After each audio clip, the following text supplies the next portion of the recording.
Assalamu alaikum wa rahmatullahi wa barakatuhu. Welcome everybody back to another episode of Muzzy Buzz on the weekly live stream. For those of you that are new here, my name is Mort. I'm the co-host of the Mad Mamluks and the host of Muzzy Buzz. And today, whoops, I'm hearing an echo. 1 second. There we go. All right. Sorry about that. Yeah, and we had technical difficulties, but I'm joined by a special guest today, brother Bashir Ahmad Shah. And actually, this was a last minute thing. And a brother of mine on Twitter referred me to you actually. And so, just to give a little bit of an intro to you without talking too much for you, Bashir Ahmad Shah is based in San Francisco in the Bay Area, and he is an ex or former Ahmadiyyah, and he has come to Islam, and he runs a blog that tries to help other young Ahmadis come to Islam and understand what Ahmadiyya really is. That is the blog right there, Ahmadiyya factcheckblog.com. So make sure you go over there and check him out as well too. Other than that, we will put his Twitter handle and everything in the description down below when the show is over. But with that all that stuff out of the way, one more thing to remember: we have a Patreon, and also for you guys, I have just launched a YouTube membership, which is a new feature in YouTube where if you want to support the channel, you can join and become a member, and there's various tiers. I don't want to bore you with all that, but if you want to support the work, be sure to go ahead and check that out. So with all that boring stuff out of the way, assalamu alaikum, welcome, brother Bashir. How are you doing today? Assalamu alaikum, brother. I'm doing amazing. Happy to be here. Our skies, our air is somewhat unbreathable, but doing okay. Alhamdulillah. So you know what? Let's cut to the chase because I'm excited about this, and the reason why I'm excited about this is because I've known a lot of Ahmadiyyas, and I know like there's some myth versus fact that a lot of Sunni Muslims have about Ahmadiyya, but one of the interesting things is you may not know, a lot of people may not know this, but there's a famous Ahmadiyya guy, Qasim, and he's a lawyer. He actually grew up with me right in Chicago, went to the same high school I did, and we went to school together. Yeah, wow. Yeah. His sister actually became a Sunni and married a friend of mine. Get out of here! I never knew that. Her name was Barira, actually. Yeah, she became a Muslim and she married a friend of mine, and they have so she's living. But point being is that I grew up with him. I knew his two other brothers. I know his other brother was in the Marines as well too. His older brother. So I've always had this thing, and I have a few back and forth with him on Twitter about because he always tries to label Sunnis a certain way and say, oh, if you think Ahmadiyyas are the wrong, you're probably ISIS or something like some weird stuff like this, right? Right. Anyways, point being is, so I wanted to get you on here today and talk about this. So before we get into, why don't you tell us a little bit about who you are, your background, maybe if I don't know if you want to touch on your family, but then basically your life prior to you leaving Ahmadiyya and becoming a Muslim. Why don't you start off with that? Absolutely. Bismillahir Rahmanir Rahim. So I was born as an Ahmadi in Rabwa in I don't want to give the year because of the identity crisis on the internet, but I was born as an Ahmadi in Rabwa, which Rabwa is a word in the Quran that describes where Isa was born, right? Ahmadis flipped it and said, no, that's where he died. And that's how they come up with the theory that he died in India. Now, remember that they tell us that our beliefs are ridiculous because we believe that Isa hasn't died yet, but they believe that he lived 90 years after the event of the crucifixion and died in Kashmir. So I was born in Rabwa. My parents brought me to the U.S. when I was just a few months, 4 or 5 months, so I don't remember much of that. I grew up in the San Francisco Bay Area as an Ahmadi. I was the muezzin of the house. I used to wake up at 4 a.m. since I was 4, 5, 6 years old. I gave the azan, and I woke everyone up for prayers. And then we read the Quran. After that, we had a local a place of worship that we used to also go to and work. And my dad had a small business. We worked 7 days a week, brother. 7 days a week. Like I tell these kids nowadays, and it was manual labor. This is not an office job. This was not a YouTube gig. This is working in a shop with no air conditioning, no heating. So it's a lot of hard work. So as I was, They don't know about that struggle. They don't know about it. yeah, Everything's they don't know comfy about now. it. And I have kids too, brother, and I know no one can be like me. No one can grow up in the conditions that I grew up in, and I wouldn't even recommend it. But I try to get them to work around the house and etc. But So so let me anyhow, real quick about that, yeah, because this is interesting to me. So most people would probably assume that Ahmadis don't really pray as much. They're kind of liberal. They don't. I mean, so practically speaking, relatively, you were from a pretty much what we consider practicing Ahmadiyya household. Yani waking up for Fajr in the morning, then going to the masjid and things like that. And so talk about that for a second. Is that a common thing among Ahmadis to be that to be quote devoted? Is that a no, common thing? no, we're in the small 10%. The other 90 don't care, especially in America. The educated Ahmadis, no way, brother. They're not doing any of this. My dad was giving all of his money away, like literally. Like we lived in the worst neighborhood in one of the worst socioeconomic deprived areas of the East Bay.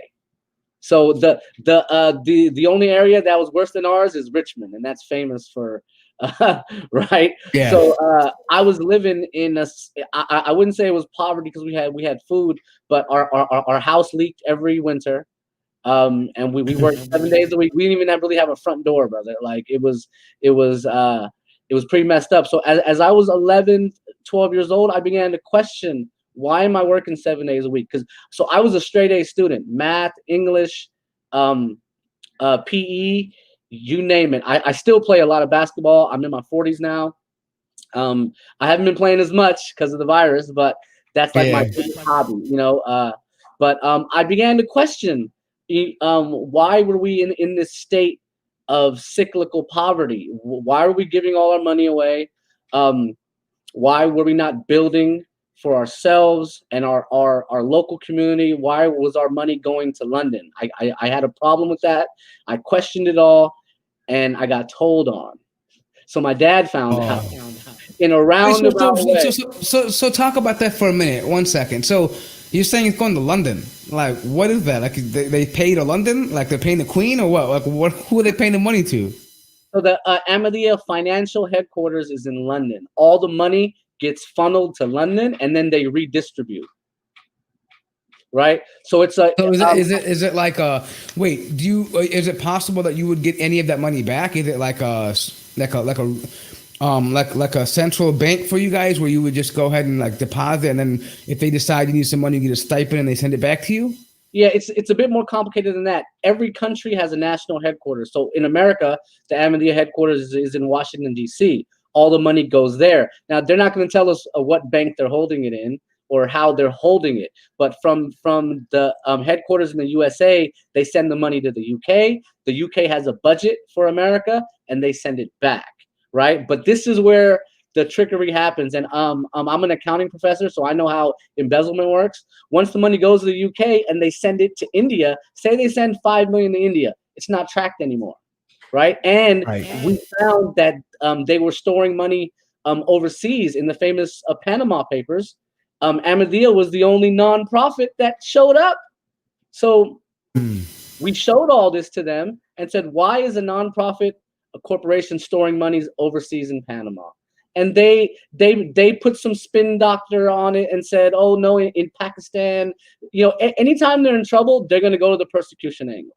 They're going to call us ISIS. They're going to call us aggressive and say, well, because of we're being persecuted, we had to store money overseas. But that's just not, it doesn't pass a second round of questions. So that's the answer they've Okay, given. so as a young child, you started wondering, hey, why am I living in this abject poverty and I'm seeing all this money my pops is making is going to London and I'm not seeing a dime of it. So it's not even from a point of being selfish, it's more of like, hey, why can't we eat more things? So that led to something, to the next thing. Now, obviously, that probably led to deeper questions about, I mean, I'm sure that probably felt almost cult-like, right? Like, hey, you're giving our money, you can't know where it's going, we might give you some of it back. And so that probably leads you to what would be your probably next questions, right? About the whole movement in itself. Am I correct? Well, I was told on, and there was a bit more to it.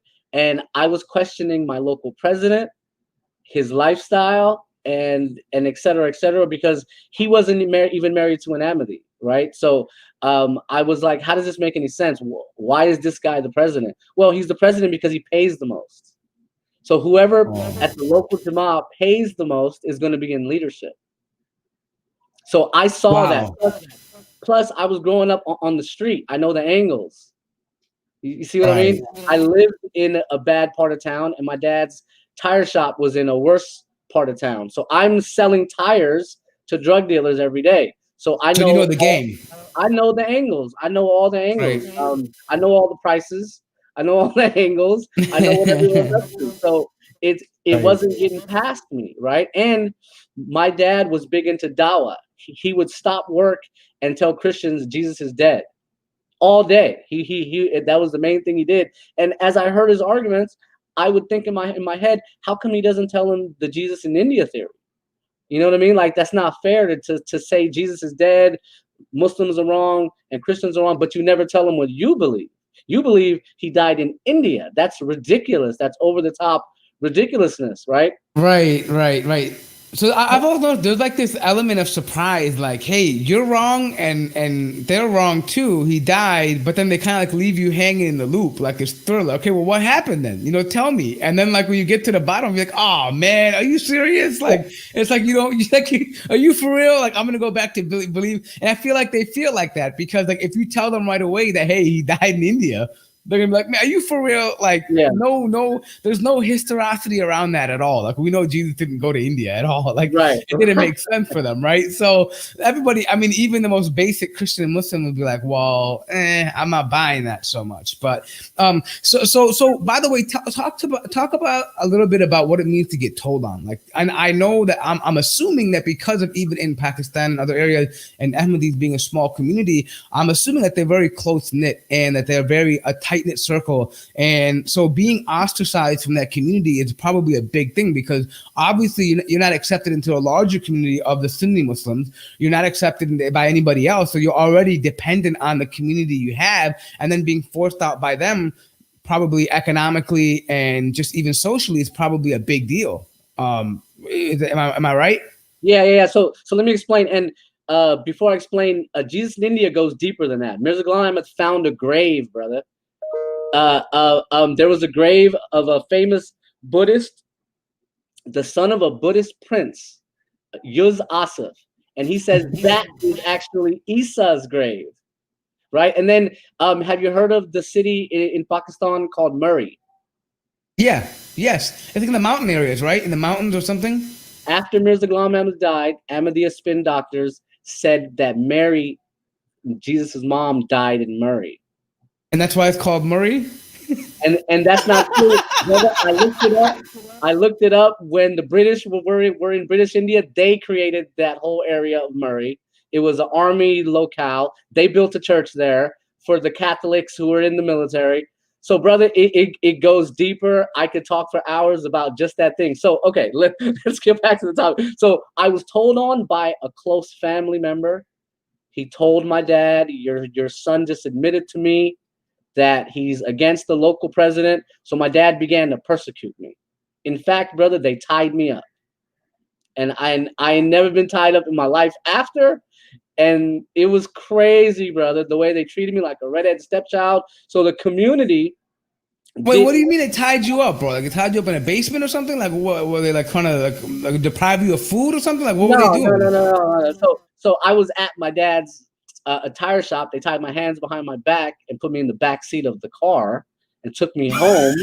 Wow, I'm not laughing at you, but I'm like thinking like, God, brother, the reason I'm laughing, bro, is because you always hear, oh, the Ahmadiyya, the persecuted, you know, all these violent Muslims out there, they want to come get you. And here you are like handcuffing your own son with a rope. You know what I mean? Just because I asked a question. So this was, I knew something was up, but brother, it was 1991. There's no Google.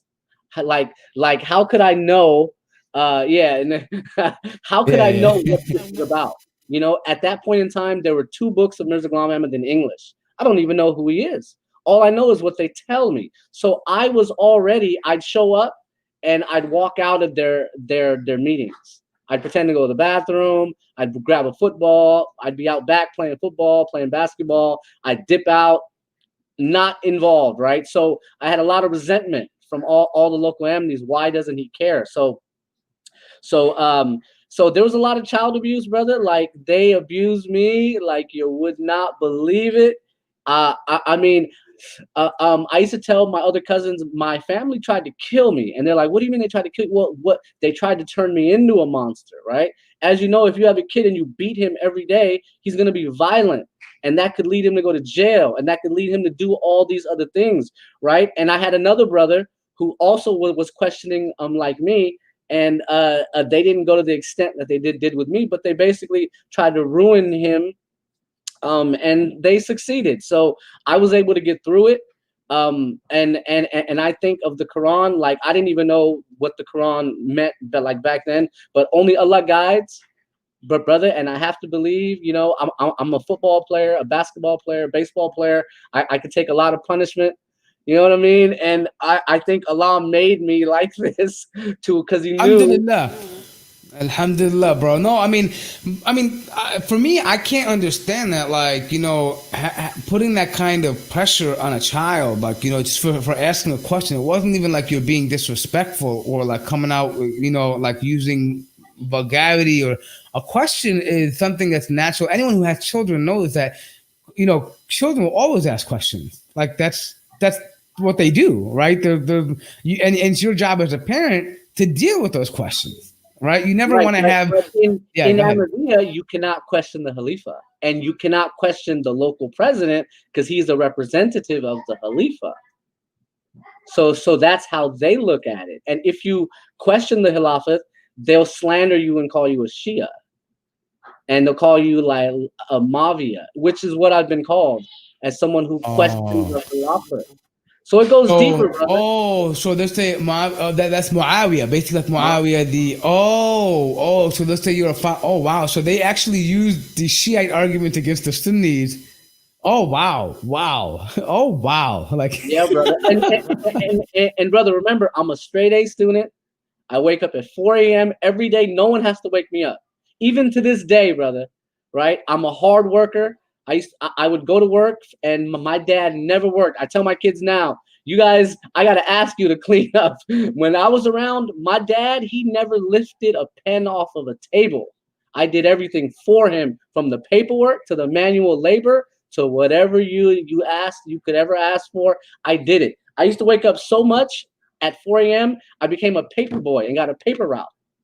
Because I said I'm already up, and then I couldn't go back to sleep. So everyone would go back to sleep at about 6 a.m. and sleep till 7 or 8. I couldn't. So I'd go in and I'd read the newspaper. I was always a bookworm, right? But Google didn't exist. That's another thing. These kids have Google. They don't even use it. Yeah. No, I get it. And I feel like, yeah, I mean, that to me is also an interesting thing too, because I mean, if for someone who wants to research something about the truth, back in the 90s, there wasn't much. Like, you had maybe a page in the Encyclopedia Britannica about something. Maybe if you were lucky enough to have Microsoft Encarta, maybe you might find a page on that. You know what I mean? Right. But other than that, like, you really had to go to a library and you had to talk to somebody that had knowledge about something and listen to I remember scrambling to get cassette tapes, you know, for different lectures of different speakers and trying to listen to stuff. That's how we got put on to people like, you know, Imam Siraj Wahaj and Hamza Yusuf, because they had put out these materials. But so you were essentially questioned, and you were basically, somebody ratted you out for asking a question, and so now your father is being aggressive towards you, and your family is obviously looking at you with suspicion. So what happens from that point? Did you kind of just lay low for a little bit and then just kind of go along because you were younger? I mean, to talk about that, like, what happened after that? Sure. So, and it was a little bit more than that. It was full-on persecution. I got blamed for everything under the sun, the child abuse. I'd say, but by the time I was 13 or 14, by the time I was 14, it ended. But by the time I was 13, my older brothers couldn't fight. Like, I'd put them down, even though, like, one of them was like a man. He was like 17, 18 years old. I'm 13. I was in karate school too, so I knew, right. So they began to leave me alone by 14, but I laid low. I said, maybe I'm wrong. I don't know. I shouldn't have questioned it. I don't know what it is. I gave them the benefit of the doubt. Maybe I'm wrong. My dad's right. My family's right. I'll just leave it alone. I won't say a thing. I still didn't do any speeches for him. I didn't do anything for him. And I graduated high school in 97. And that summer I worked for my dad, and I started asking questions about the business. Am I a business partner? Do I get paid? I've never gotten paid to this date. I've been working 11, 12 years. I grew up on rap music, on NWA, and Ice Cube. He had that famous diss song, "No Vaseline." So I knew how people get robbed, right? So I was 18, and I just said, okay, so what am I doing here? Because I'm free to go. Before I was 18, I wasn't free to go. Now I can just walk off, and legally you can't do anything, right? I didn't want to be a runaway. So my dad lost a few of his businesses because he trusted the wrong people. And I said, I saw an opportunity, and I said, either you pay me $5 a day, I was willing to take 5, or give me my walking papers. So he said, no, I'll think about it. Like, he wouldn't even let me walk away. So I said, okay. So a week later, I asked him again. He said, okay, but you're cut off forever. Forever and wait, ever. he's gonna pay you, but he's gonna cut you off like No, what? No, so he said he wouldn't pay me even a penny. Oh, or a nickel. Oh, so he's basically saying, okay, be gone. I'm not going to make you a business partner. You just work for me as long as I tell you, and I'm never going to pay you. Just shut up and do what you're told. And I said, okay, I need my walking papers, and he agreed to it. He said, okay, but from here on out, you're cut off. You're never going to be a part of me and us, and that's the penalty you're going to have to pay. And I don't think he said it like that, written out, but that was the sentiment. It was implied, pretty much, that hey, you're cutting yourself off right now, right? Right. And I had brothers who had left and came back, and it was all love. You see what I mean? It wasn't, but with me, it was like so. I'm sorry. So when they left and came back, was that more just like a rebellion of not being religious and then coming back, or was it a leaving of because they questioned and then came back? Because I think yours is more. They had a problem with the family business and how it was going, and ran away from home and rebelled against the system of and honestly, the problem was my dad didn't take care of business. He had 3 sons. He should have bought. He had 5 children. He should have bought 5 houses. You see what I mean? Right. He could have set up 5 children. Brother, that's in the Sunnah. That's in the Quran and the Sunnah. It's the first thing you're supposed to do. Instead, where did the bulk of his money go? You see what I mean? They got it. It got sent to London. So he didn't handle business, and we had to pay for it. So I walked away. So basically, what's happening is you see like your father turning over some good cash here, but you don't know where it's going. Everyone's living in poverty. I mean, I'm assuming if you have 3 or 4 different businesses running at the same time, I've been a business owner a long time in my life, and it's not easy. I mean, if you have multiple businesses, I mean, you're doing something right along the business lines, right? So, I mean, you're seeing money turn over. So you're probably thinking like, wait a minute, I'm working here. I can just do the simple math in my head, and I know we're pulling in X amount of dollars a month. Multiply that by whatever time business you have. And then you're thinking like, okay, but we should be living kind of comfortably. Maybe not super rich, but we should be living comfortably. We should at least fix our roof. Brother, I just wanted the roof. Can I get a front door? Can I get a front door, man? I wasn't even asking for a lot. I was just asking for some basics. Even now, brother, look, I have 4 ties. 5 ties. I'm working on my shoe game, my wardrobe game, brother. I'm getting around to it. So I was just asking for some basics, some time off.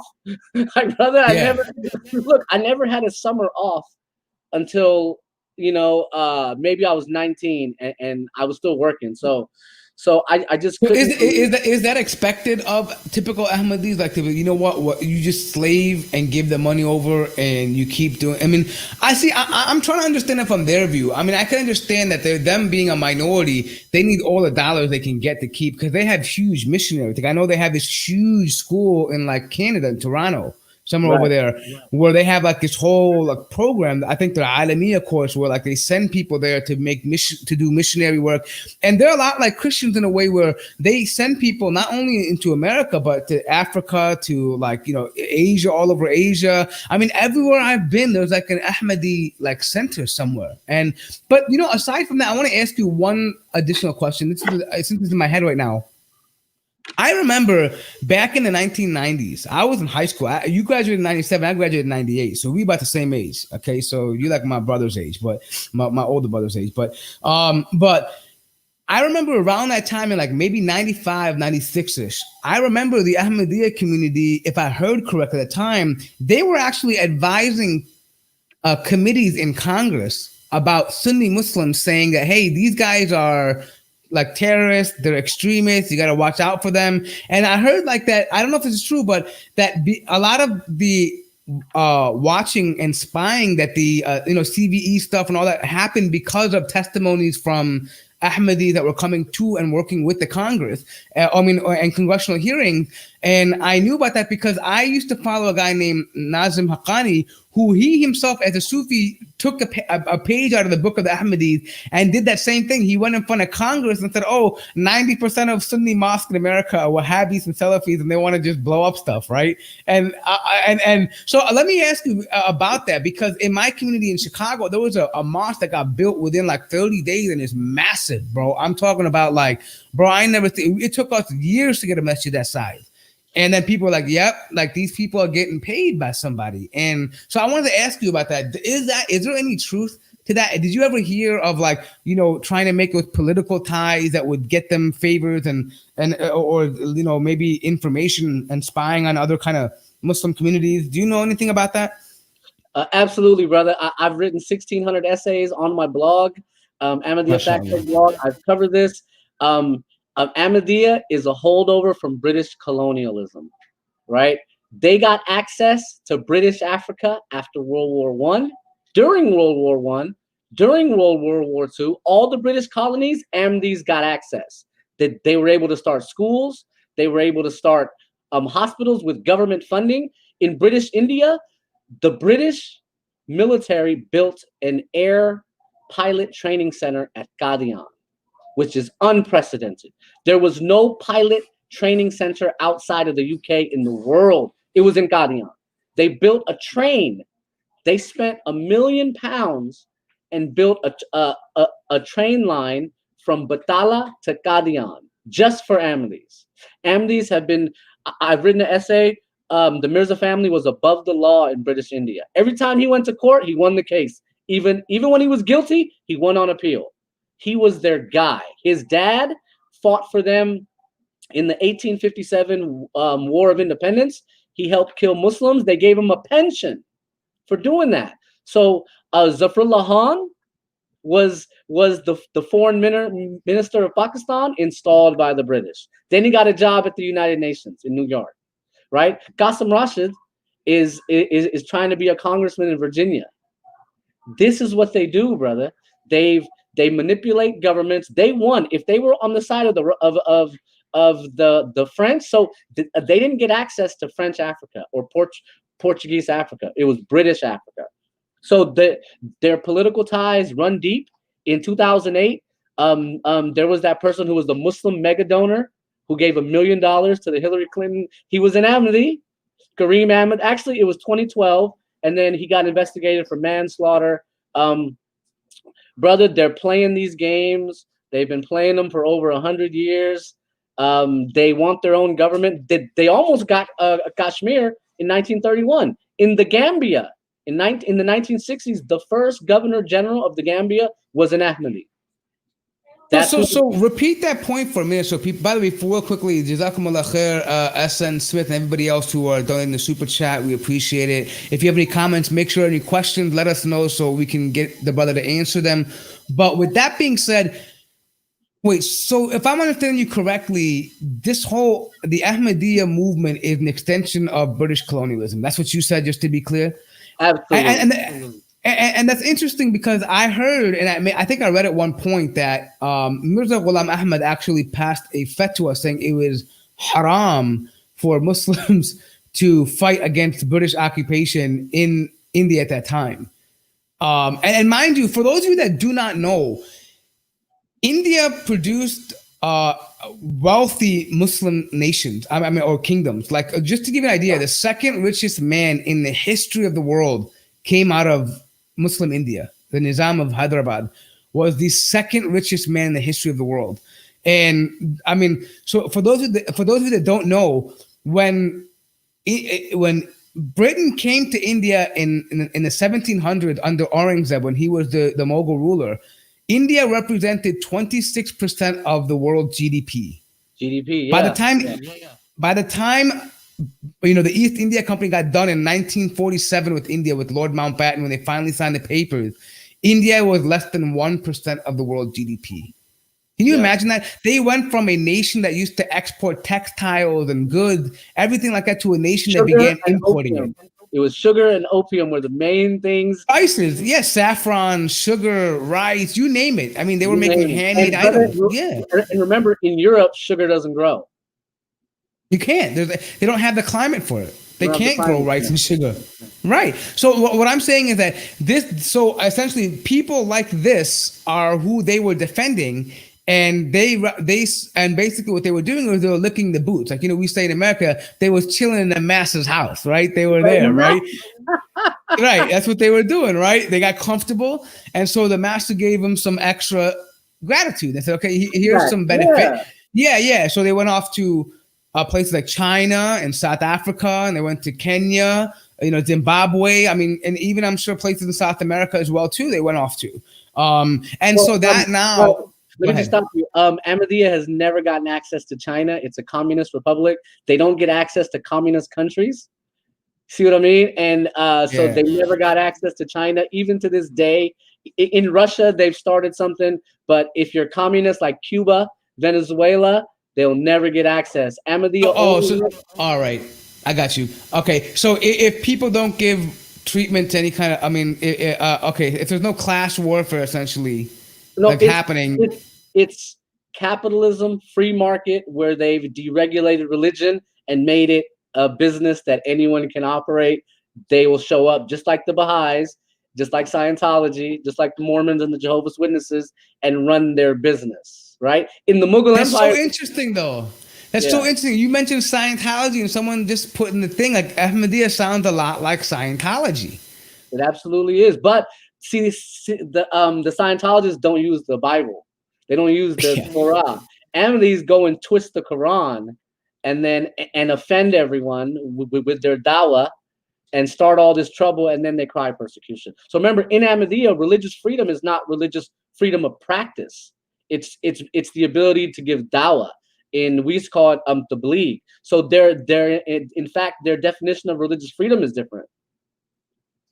How do they define it? I mean, essentially, so let me ask you this. If there was a potential Ahmadiyya state, would I allow it to be like a Sunni or a Muslim and just practice the way I want to practice, or would that be different? They would never allow it. They would just look at Rabwa. In Rabwa, there's like one Sunni mosque, and that's at the train station, which is the only part of that city that's owned by the government. But they have allowed Christians into the city, and I think there's like a Baha'i place of worship, but just one, and there's no adherence. It's for show. It's like a for-profit college, and they got all these plaques on them, but really there's nothing going on, right? Okay. Yeah, because I mean, the reason why I asked you that was because we always hear about, they say the Sunnis are intolerant. They don't understand the spirit of Islam, and they always want to persecute us and oppress us. And every time some Islamophobe comes up, they always say, well, look at like, for example, there's an apostate by the name of Haris Sultan. He always goes, oh, the Ahmadis are the most oppressed people in Pakistan. They're always being oppressed. And I'm not denying that there is some treatment of them. I mean, maybe innocent Ahmadis that are be victims of violence. And I don't advocate that. But would you say that that Ahmadis, if they were in power, would they be, I mean, any different than, than these brutal regimes that would treat them any differently right now? I mean, would they be any different? Well, it's a totalitarian regime. If they ever had power, the Khalifa would be in charge. And maybe they'd come up with a creative way to say, okay, you can be a Muslim, but we're going to boycott you and economically deprive you and put you in a position, so maybe they'd come up with so they would never admit to it. There wouldn't be any free press, so we wouldn't know anyways. Right. Right. So, and even today, there's no free press in Ahmadiyya. You have to get approval to do anything, even to debate on the internet.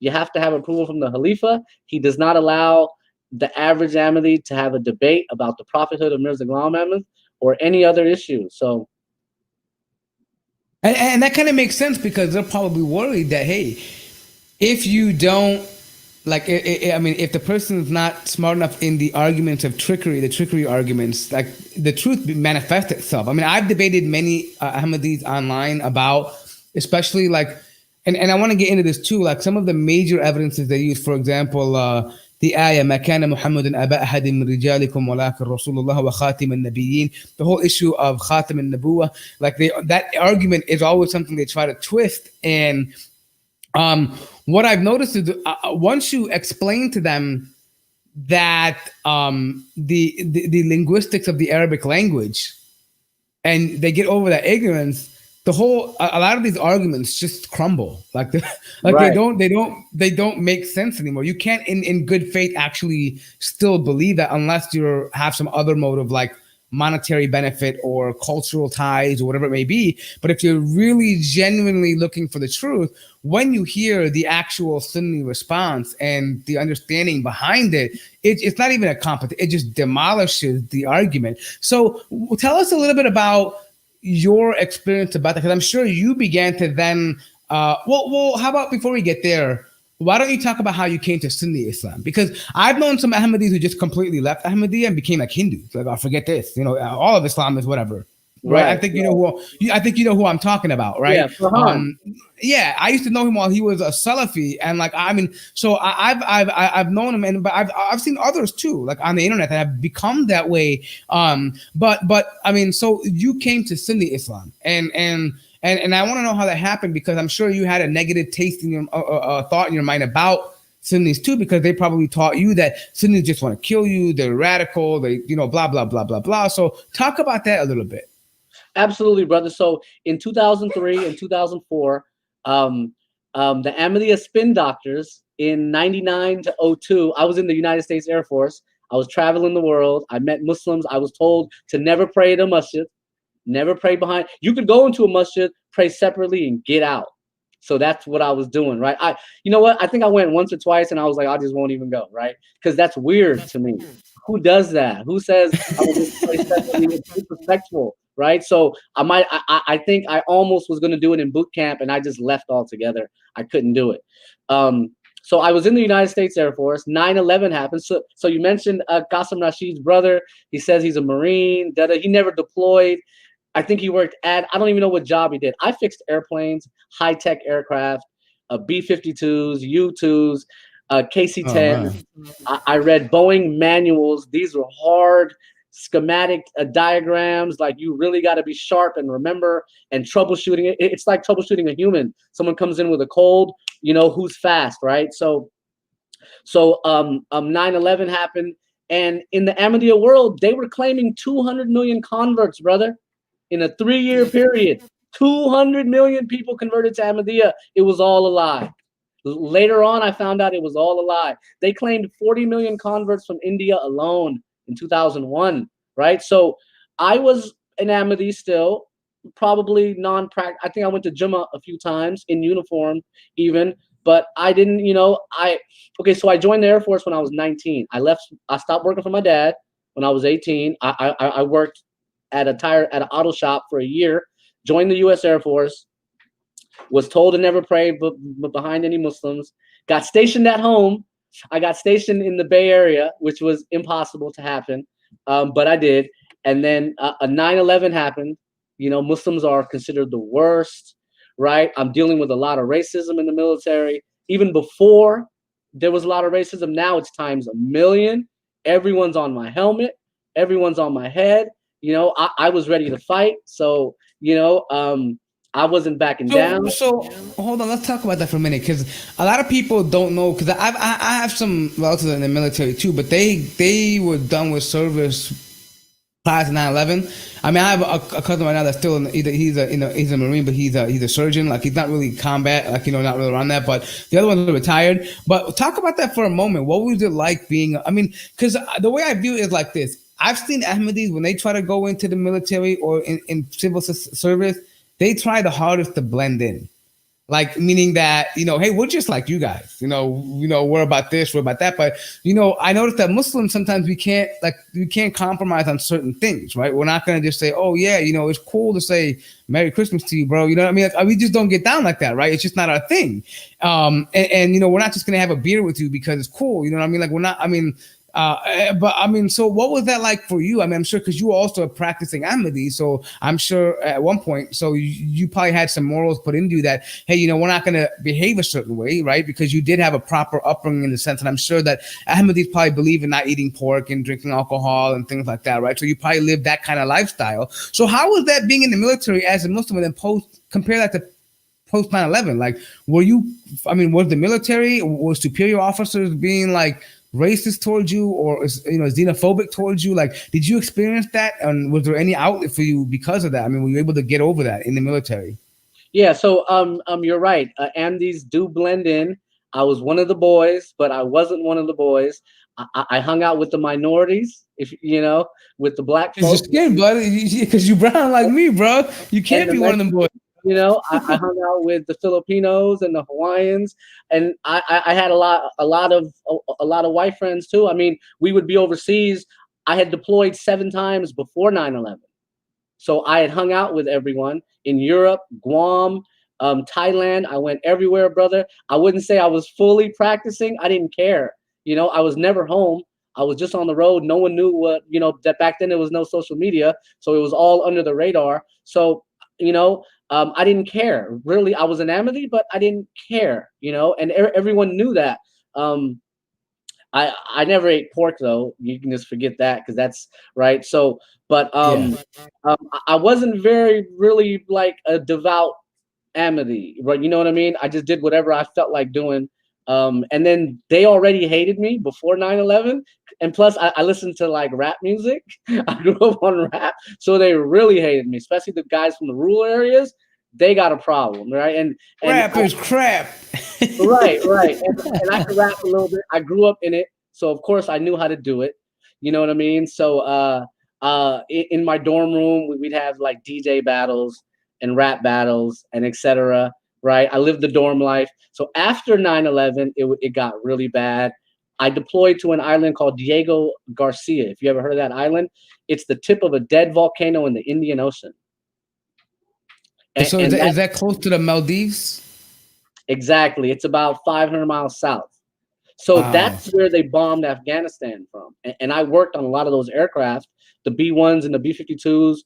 I mostly worked the KC-10, which is an in-flight refueler, high-tech in-flight refueler. There's only 56 in the whole world. So like they would send me all around the world to fix them, because not everyone was qualified to fix it. So I was able to, I went to Hawaii like 15, 20 times. I've been to Alaska. I've been to London. I've been everywhere, right? So it's like a specialty. It's like a specialty plane with specialty mechanics for it. Right. Okay. And it takes like 2 years to get qualified. It took me like 4 months, because I grew up doing auto mechanic stuff. So I was so much better than everyone else. It wasn't even fair, brother. You know what I mean? So like I used that leverage, since I knew I was way more talented. I got away with more.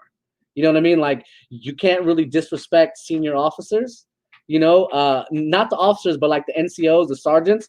But I'd say whatever I'd want to say. I stayed away from the officers. You know what I mean? But and I was pretty good at brawling. So like guys were kind of scared of me. You know what I mean? I'm not a big guy. I'm like 5'6", but I have a background in karate since I was a kid. I've been abused as a child, so I could take a beating. I'm ready to go, right? So it was different. It was very unique. I'm not like Qasim Rashid's brother. I don't even know what job he did, but there's another guy, there's another Ahmadi who was also in the army, and he posts his pictures all over Twitter. I can't remember his name. Mansoor Shams, right? And brother, he was admin. He worked in the office. Like, we look down on people like that. Like, I had the wrench and the toolbox. My uniform is dirty. I work all day. Some of the officers saw me work and saw the level of work that I did, and they were blown away. No one else was down to get dirty like that. So I had a lot of leverage to be able to do whatever I want. People generally left me alone. I used to tell people, you want to catch the fade? We can go to the gym on base. They got boxing gloves, and we could handle it. You know, that way no one gets in trouble. You know, I was in tip-top shape. So my journey is a little bit different in regards to that. They were more afraid of me than anything, you know. So as I got out of the military, as I got out of the Air Force, I never wanted to stay. Okay, so then the Iraq War happened, and I deployed for that to the UAE. I'd been to the UAE like 10 times. The base is close to Abu Dhabi. Abu Dhabi, right? Yeah. Al Dhafra Air Base. So I had an opportunity to work on spy planes a little bit here and there. I tinkered. So this is the 1990s, you mean, or did you mean 2003?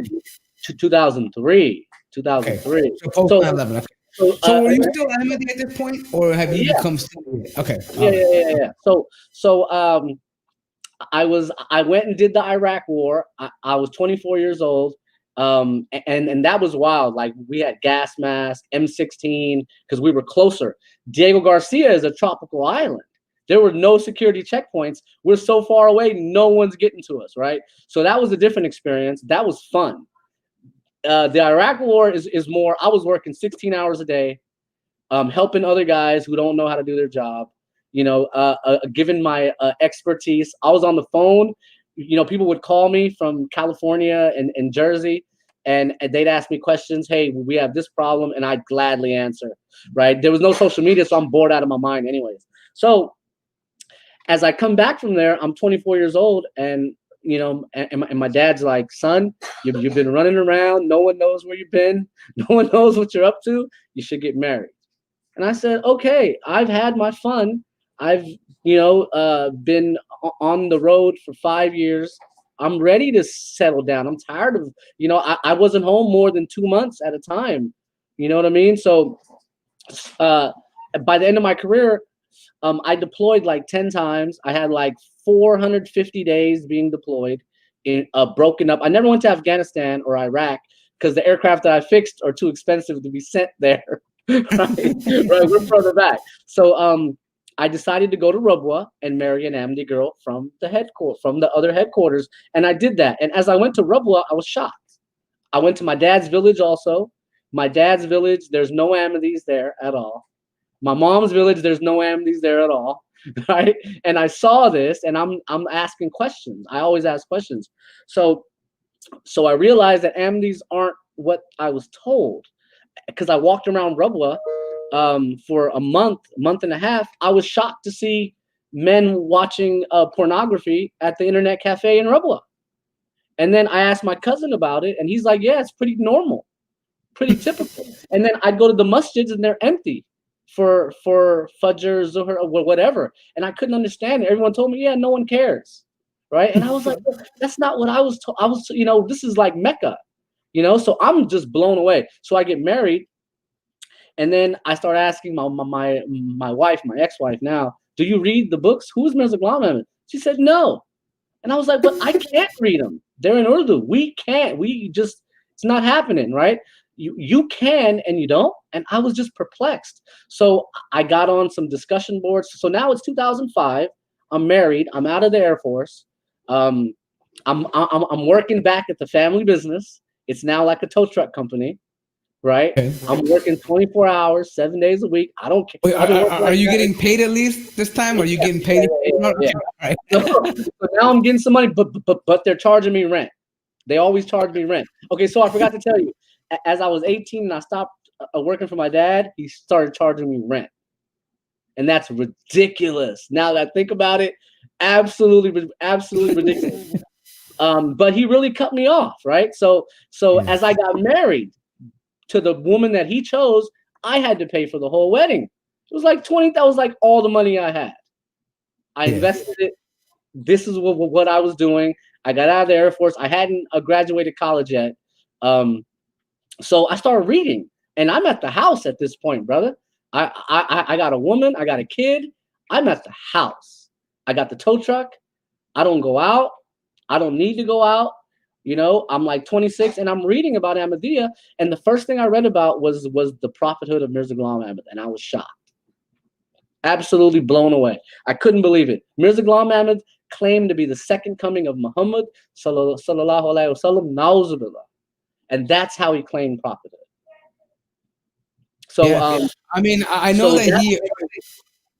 Yeah, I know that from what I know, he actually claimed. I mean, the prophethood came like in the final ending, but he did this in stages. Like he first tried to be like a scholar, and then tried like a reviver or whatever it was, and then he just flat out came on and said, "Look, I'm Jesus and the prophet." Like I mean, both. Like he just said, you know, forget about the Mahdi and Jesus is dead. Or, you know, I'm the person. I'm the Mahdi and I'm the prophet. Right? Is that what he said? He doesn't believe that he's Jesus, or what is that? I always get confused. Yeah. So it's way complicated, brother. There was a guy in British India named Sir Syed. He said Jesus is dead before Mirza Ghulam Ahmad. He was the big scholar in British India that the British wanted to help them get Muslims to stop rebelling. You see what I mean? And the British didn't want Muslims to believe that there's a victory at the end. So they wanted to kill the Mahdi concept, the Messiah concept. Sir Syed comes along and says that Isa is dead. He's never coming back. The Mahdi concept is false, right? Mirza Ghulam Ahmad copied. Where he took it too far, in Brahini Ahmadiyya 1879, volume 2, he says the words of Allah have not ended. And he quoted chapter 108, not chapter 108. I don't remember the reference, but he quoted a verse of the Quran where it says the words of Allah never end, right? Then he started claiming verses of the Quran for himself. Inna atayna kal kawsar. He says that was revealed to himself. So how did he justify? Wait, so how did he justify the fact that these verses are 1,400 years old? Like I mean, did he believe in reincarnation or something? Like, what was the whole deal? Well, so in the Hindu philosophy, they believe in reincarnation. So he was using that and saying that he was the second Muhammad, right? So he didn't say it immediately. He said it 20 years later, but there was a lead up. You see what I mean? He's slowly setting us up. So from the very beginning, he was going to make all these claims. He claimed to have all the verses that were revealed to Muhammad, where the word messenger is used. He said they were revealed to him. So if you look up Surah Jummah, chapter 62, verse 3, wa akharina wa minhum, or I must have mispronounced it. He says that's revealed about him being the second coming of Muhammad sallallahu alaihi wasallam, na'uzubillah, right? So that's where he took it too far. I read about it and was shocked. The Lahori Ahmadis denied the prophethood of Mirza Ghulam. And I remember as a kid hearing about them and wondering, if we're the best, if Ahmadiyya Muslims are the best, we're the true Islam, why was there a split? And I always had this in my head. Well, now I can read about it. So as I read about it, I'm shocked. And so he set up being Isa. First he said he's married. Then he said I got pregnant. Then he said he gave birth to Isa. And then he said I'm Isa. Wait a minute. The man said he was pregnant? The man said, and he got into metaphoric talk. He's like, you know, at the time he doesn't say it's metaphoric. 20 years later he says, yeah, it's a metaphor. But he says he was Isa. He says Allah made him Maryam. Allah breathed his ruh into him. Isa was developed and nurtured for 10 months or 9 months, and then he says he gave birth to Isa, and then he says, and now that's me. So the same way he set that up, he was quoting Surah Kawsar, Inna atayna kal kawsar, saying this is about me. Chapter 48, verse 29. never we sent a messenger. He said that's about me, not about Muhammad sallallahu alaihi wasallam. He says it's about me. Chapter 61, verse 6, Ismahu Ahmad, where من بعد اسمه Ahmad. Yeah, he's talking about the Jews. I mean, Musa told his people that there will be a prophet after me whose name shall be Ahmad. And, and confirming, yeah.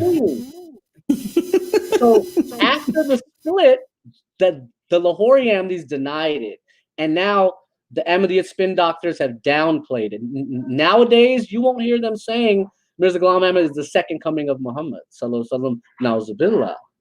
So a question, real quickly. What is the difference between the Lahori Ahmadis and traditional Ahmadis? The Lahori Ahmadis were the educated group of Ahmadis. The famous Muhammad Ali, not the boxer. The boxer Muhammad Ali got his name from the Lahori Ahmadi Muhammad Ali, who wrote the famous Quranic commentary of 1917.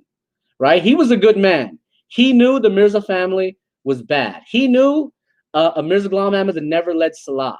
Brother, how does that make any sense? He's your imam. He never leads Salah. He never gave a khutbah Jummah. He never gave a khutbah. So after he died, they made up stories saying, no, he led Salah once or twice. No, he gave this khutbah. Brother, he barely knew Arabic. He stuttered. He couldn't, I mean, no disrespect. I found the references. We looked it all up. Muhammad Ali knew that his sons were uneducated too. Mirza Ghulam Ahmad's sons were just as bad. So they broke away in 1914 and they said Mirza Ghulam Ahmad is not a prophet. He's not the second coming. So they humanized him. Brother, I respect them. I respect them. So why do they call this Ahmadis? Why not just become Sunnis? Because I mean, maybe it would be too embarrassing. So the Lahori Ahmadis connected with the Sunni Ahmadis in British India. They didn't get the colonialism love that the Qadianis got. They didn't get access to British Africa. They didn't get access. They did get access to Germany, the UK. In fact, the biggest mosque in the UK, the most famous and popular, was the Woking Mosque. The Lahori Ahmadis were running it. See what I mean?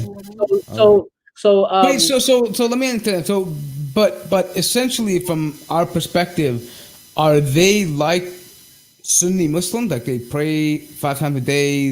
They fast Ramadan, Zakat, Hajj, and all that stuff. They're like the Muslims that we are, but they just call themselves Lahori Ahmadis.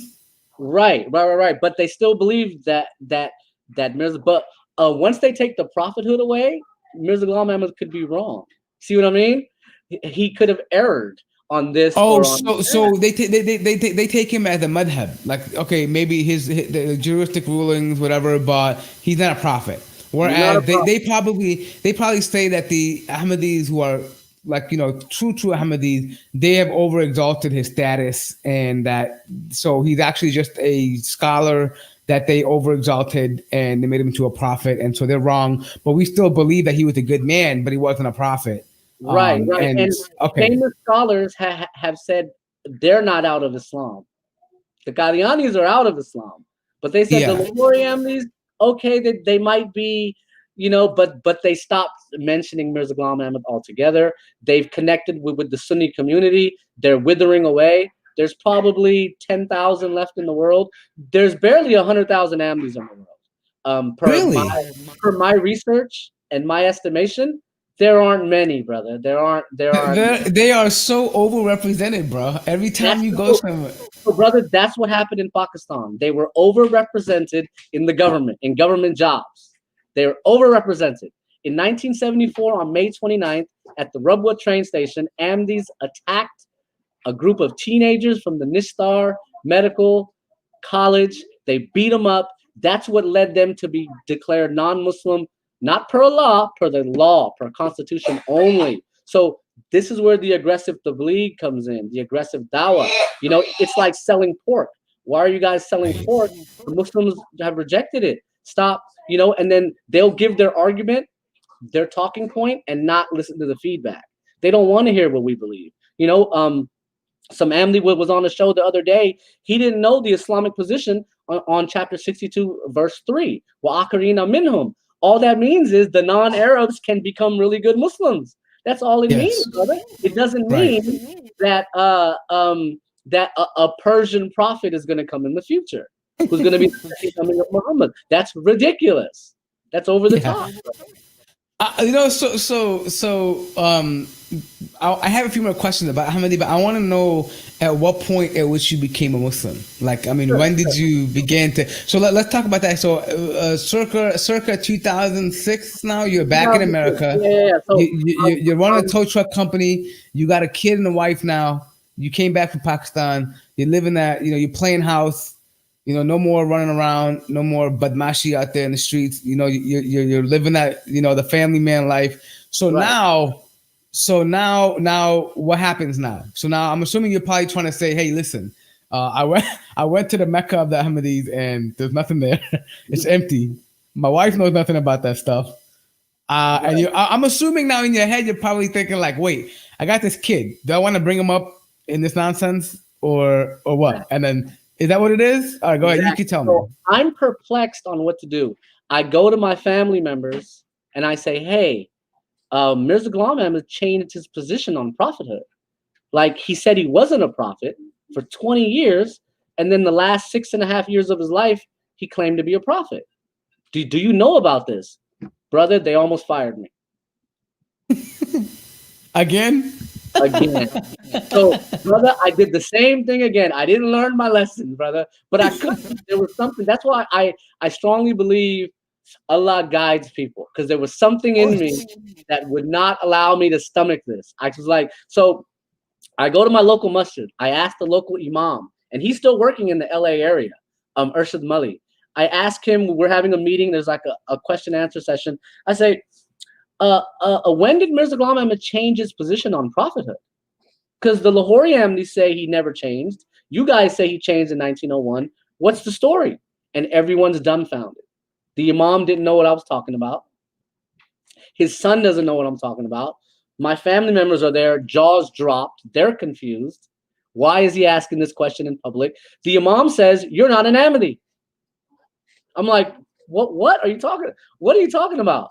And then he ends it, right? So after, I'm like, what happened? How am I not an Ahmadi? And he says, so the Ahmadi Murabbis are the ones that I blame. And Qasim Rashid's dad is an Ahmadi Murabbi. Remember that? Yeah. And by the way, the funny thing is that just not to throw shade on him, but I specifically remember his dad never being around. Like he grew up like almost like we thought he never had a dad. Like he was never around, bro. His mom was like a single mother to us. Like Yeah. that's how All the Ahmadi community. Murabbis, that's how they're raised. That's how they're sent out in Pakistan. All the ones that went to Africa, they were away from their families 4 or 5 years, brother. Crazy to me, bro. I mean, I thought Tablighi Jama was crazy at 40 days, but this is like next level stuff, bro. You know what I mean? Like, so the advanced Qadiani Ahmadi is going to sacrifice everything. And I came from a family who was willing to do that, who was poor and was willing to give everything. And even to this day, they've refinanced people's houses. They've given people housing. Some guy pretended to be an Ahmadi and they refinanced his house and gave him a loan. You know what I mean? So I know all the angles. So I saw it and I was like, what are you guys doing? This doesn't make any sense. So can you? I don't know if you can see the question there. Do Ahmadis make takfir of non-Ahmadi Muslims? Yes.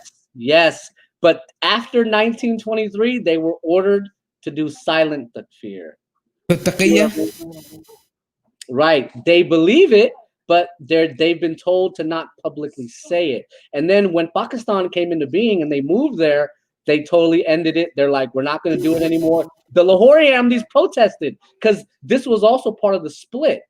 The Lahori Ahmadis would not do takfir. The Qadiani Ahmadis say he's the second coming of Muhammad sallallahu alaihi wasallam. Na'uzubillah. We have to do takfir. The Quran says any prophet that comes, you have to accept him. They even, in their kalama, it's inferred, Mirza Ghulam Ahmad is inferred under the word Muhammad.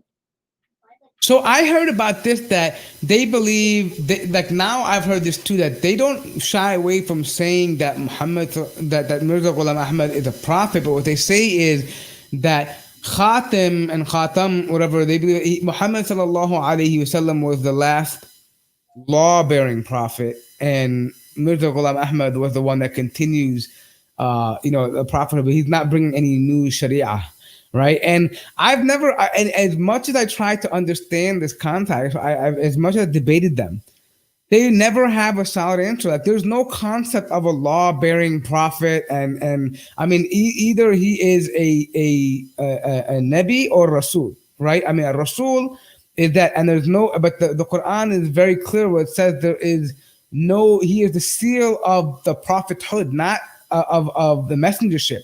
وَخَاتَمَ النَّبِيِّينَ, right? He is the end of the citizenship.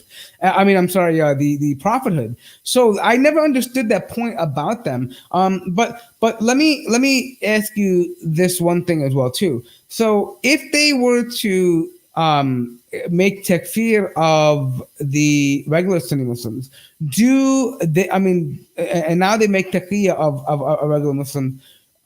You know, I guess my question is, how do they rectify the fact that Muslims don't view them as Muslims? Like, I mean, do they just tell you that, hey, we're just kind of lying to everybody right now because we're playing it safe? Is that what, I mean, do they openly know they're lying to everybody? Is that what is understood among them? Like for a matter of self-preservation? Yeah, well, they're very competitive, and I always had this problem. Like, honestly, brother, if I'm playing basketball and there's refs, the refs are in play.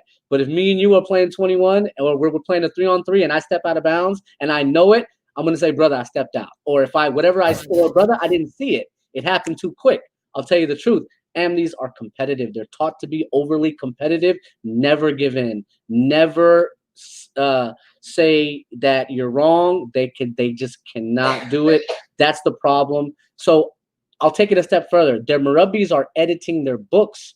In the 2004 edition of Tazkira, which is a collection of the revelations of Mirza Ghulam Ahmad, his revelation where he says that his God told him that those who don't accept him are non-Muslim, they took it out of the next edition.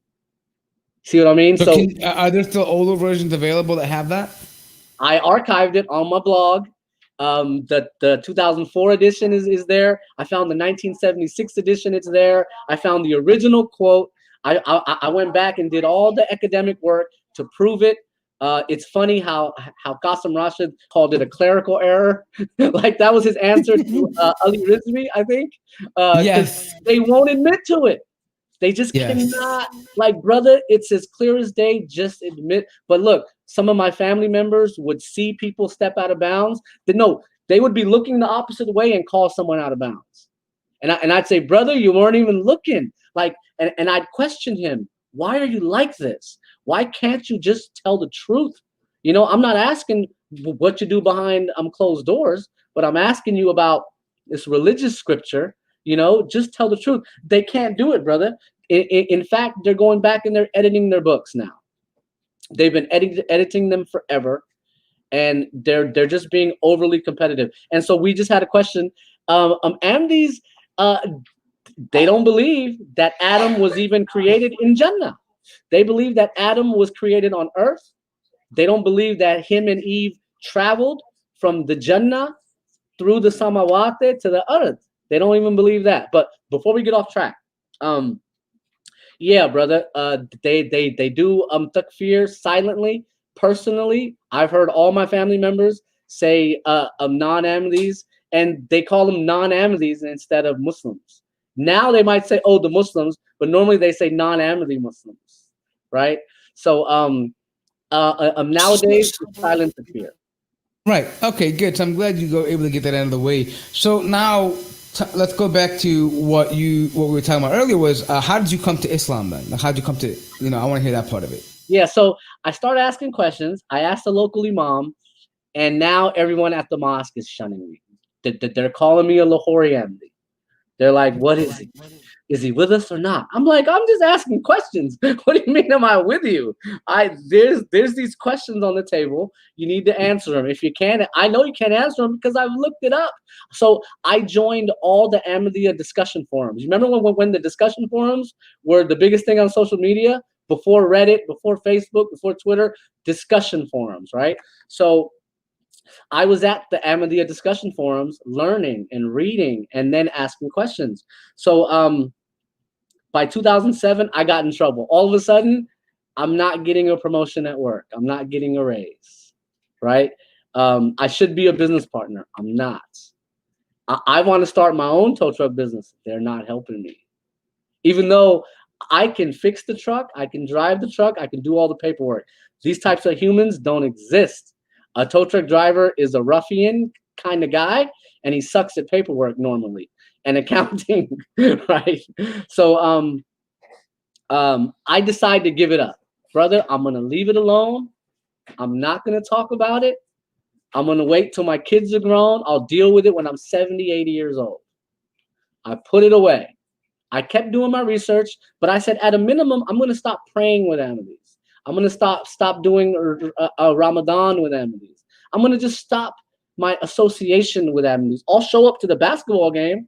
I'll show up to the football game, and I'm trying to show out. You know what I mean? But as far as the religiousness, I'm not going to do it. So they all were upset about this. They were silently calling me non-Muslim. That they were saying he doesn't go to Jummah. If you miss 3 Jummahs, you're not a Muslim, right? So I pointed out, like recently, Mirza Ghulam Ahmad never went to Jummah. Where did he go to Jummah? Where he lived in Qadian, there was no masjid. When he went to Sialkot for 4 years, he never went to a masjid. There's no record of him ever going for congregational prayers. Forget about Jummah. So 2008, 2009, 2010, 2011, I just disconnect, stop going. 2012, 2013, I ended up getting a divorce. It's a crazy personal story. So once that happened, I said that was the only thing keeping me in.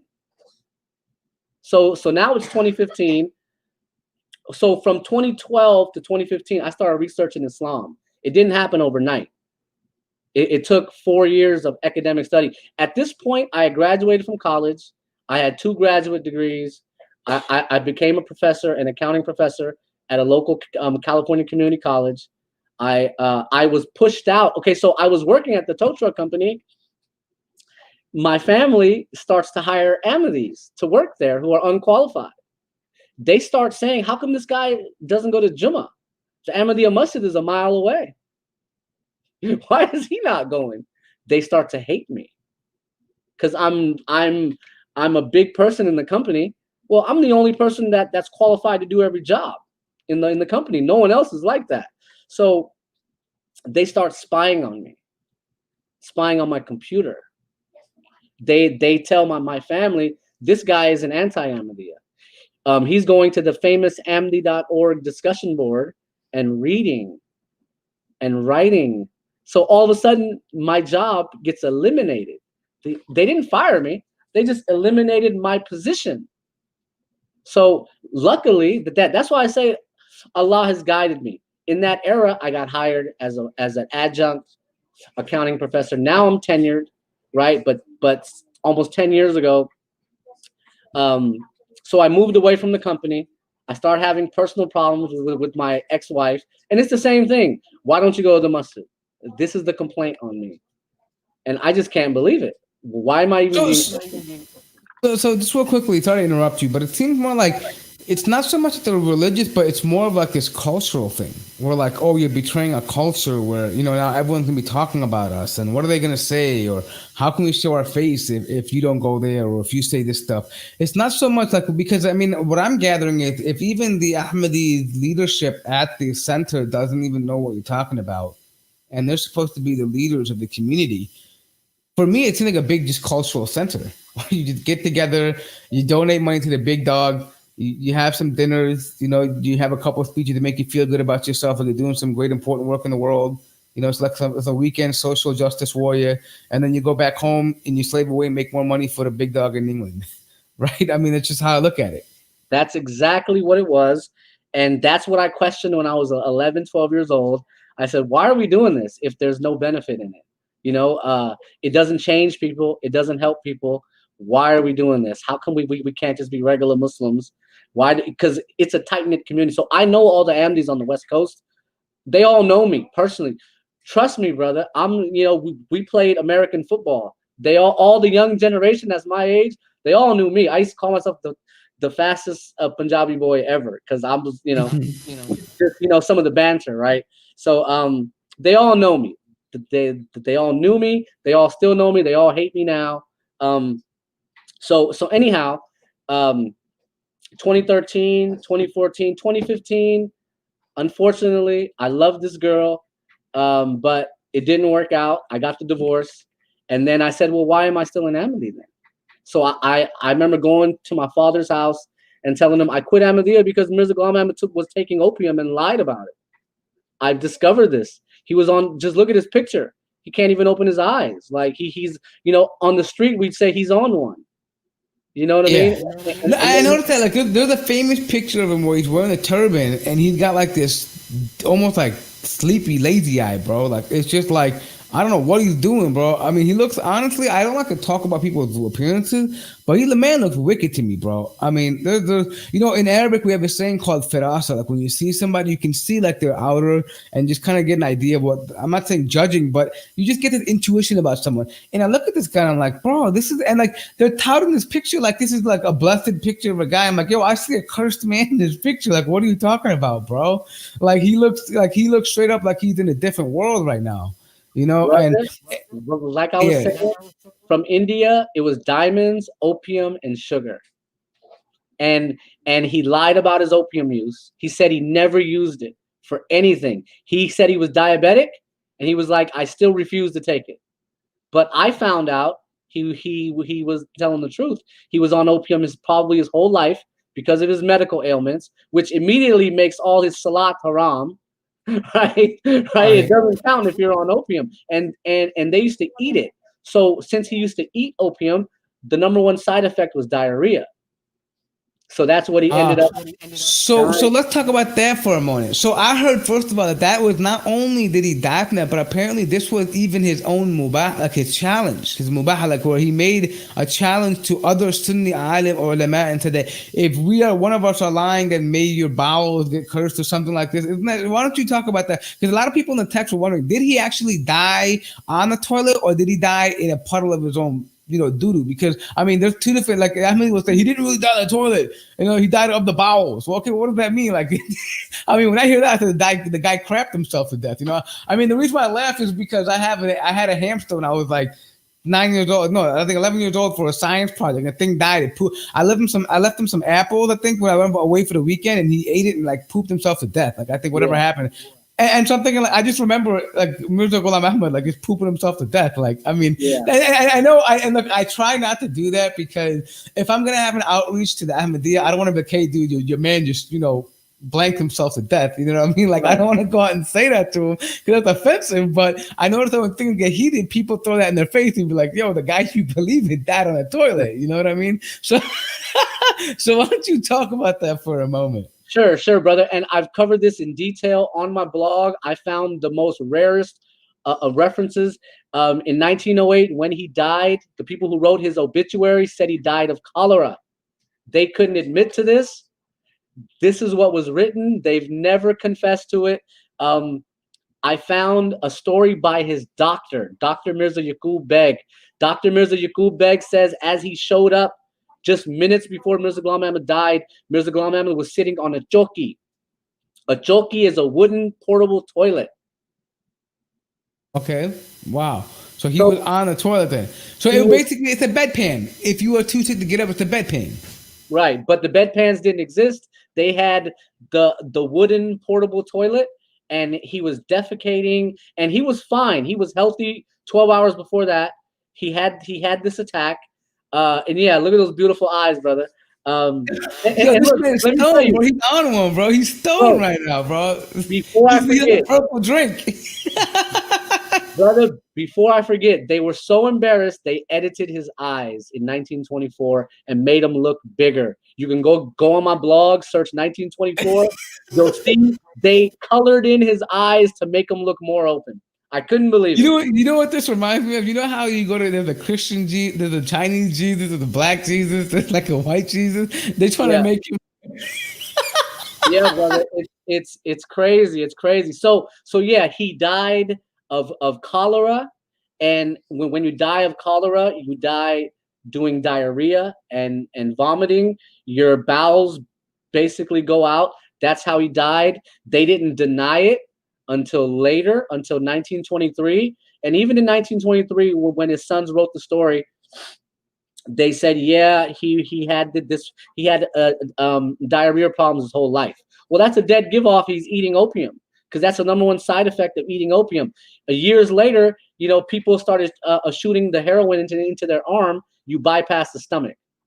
See what I mean? So Right, and it's funny because people who shoot it in the arm, they act, taking opium the other way, you get like, that can lead to like all kinds of gastrointestinal issues. Some people will experience constipation by injecting, but ingesting it, you get like diarrhea because your bowels, your insides just can't handle it. Your body's trying to get rid of it. And so, yeah, that totally makes sense why on top of him having cholera, taking opium, I mean, he'd be on the bathroom all day long. I mean, there's no way he'd be able to get out. Right. So as I go back and I check all my references, he spent the majority of his time locked up in bathrooms. And I said, brother, I mean, I'm just connecting the dots here, brother. And I'm like, he can't lead prayer. How come he can't lead prayer? He can't control his bowels. Bro, he was literally in the shit house, like literally.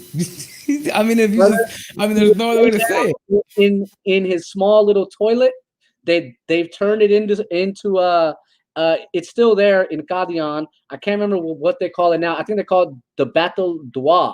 This is where he'd pray at. Bro, he's locked up in there all day, laying down. Now, what does opium do to humans? If you saw the pictures in China, you're laid out all day. You can't move. You can't move, bro. Yeah, you can't move. Like, so, I mean, just go look at the opium epidemic in America right now. You see people when they're high, they when they're nodding off, they can't do nothing. They don't know what they're doing. They're not in control of their body. All they can do is just sit there and they're in their own world. Like, it's very common for them to defecate themselves, to just, even if they're smoking, to burn some stuff. Like, I'm sure you've seen the crackheads not off, right? They're on, right. they're hitting that stuff, and they don't even know what world they're in right now. Right. And right. So that would explain to also why maybe he was starting to talk this nonsense about him, how he was married and he was this and he had these visions and God knows what else he was talking about. I mean, I bet you he might have said a lot more other crazy stuff, but it probably was too crazy it was probably too crazy to put in there. They're like, yo, this is way crazy for us. We can't have this in there, bro. And right. I'm sure the British didn't calculate this because they probably thought, the Muslims, they didn't really know about Islam either. So they probably thought, this might be convincible for them because, let's be honest, there was a Hindu element mixed into some cultural Islamic stuff in India at that time. So maybe they would have understood this. But I'm sure the British probably held down some of the other crazy views that he would have had, about, right. While being high on opium. I mean, it's just, you can't deny that you start having, delusions of grandeur when you're taking these drugs. Right. And even in his childhood, his teachers were opium addicts. So he grew up around it. He'd be in his room all day. And look, the virus has taught us humans don't like to be stuck indoors, all right? I'm in the house bored, right? Yeah, that's why we're doing this right now. This is our communication. You know what I mean? Like, we have to be able to vent. This guy's in the room all day. He's good. He's got men massaging him all day and women massaging him all day. He's living the life. His right arm was broken, so he couldn't write since he was a kid. He would dictate. He used scribes. So as I go to my dad's house, I tell him all this. He kicks me out of his house, says never come back, etc., etc. And I quit Ahmadiyya in late 2015. I'm researching Islam. And my thing is, I like Muhammad Ali, the boxer. I like Kareem Abdul-Jabbar. I don't want to slander them. I like Talib Kweli. I like Mos Def. I like Mike Tyson. And I see all these Sunnis, and I'm like, why should I take? I mean, everything Ahmadi said is a lie. Why should I take their information and call Islam bad? I couldn't do it, brother. There was something in me that said, no, this is not true. I started reading Professor Jonathan Brown. I started reading other academic sources on Islam. And I said, no, Islam is not what the Ahmadis say. They're wrong. So in about 2016, 2017, I said my Shahada at a local Islamic center in front of some witnesses. Alhamdulillah, I became a Muslim. I created the blog. I started the social media. I started all these things. Immediately, one of my cousins, he's like a double cousin, he starts screenshotting my Instagram and calling me an alcoholic, calling me a drunk, trying to The slander. slandering starts. So okay. Let me go back a little bit. As a Muslim, we don't challenge people to death. We don't make fun of how people died, brother. Everyone dies. It's when Biggie got shot in L.A., he peed on himself. When everyone goes, it's not nice. With the only reason we bring it up is because Mirza Ghulam Ahmad brought it up. He had a revelation that he'll humiliate all of his opponents. So this is what Ahmadis are saying about me. They're trying to humiliate me. There's a bunch of guys. There's a guy named Damon Stengel. He's made fake Twitter accounts about me saying I'm an alcoholic, I drink wine, etc., etc. Well, here you go. Well, first of all, well, let's say let's say that was true. I'm not saying that's true about you. I assume the good, alhamdulillah, you don't do a thing. Let's say that's true. That a Muslim who drinks alcohol is still better than an Ahmadi who believes in a fake prophet. So even if you want to say that about a Muslim, he's still a Muslim. He's still a Muslim. Still says, yeah. Alhamdulillah, that's exactly what my mind said. I'd rather be a struggling Muslim than be an Ahmadi. But just to be clear, that's all just rumors. That's not true, right? I mean, they're just saying that. Okay. Yeah, I don't want to have the wrong impression and be like, oh yeah, he's confirming it. No, he's categorically denying that he does that stuff. This is just a slander campaign against him because this is what cults do.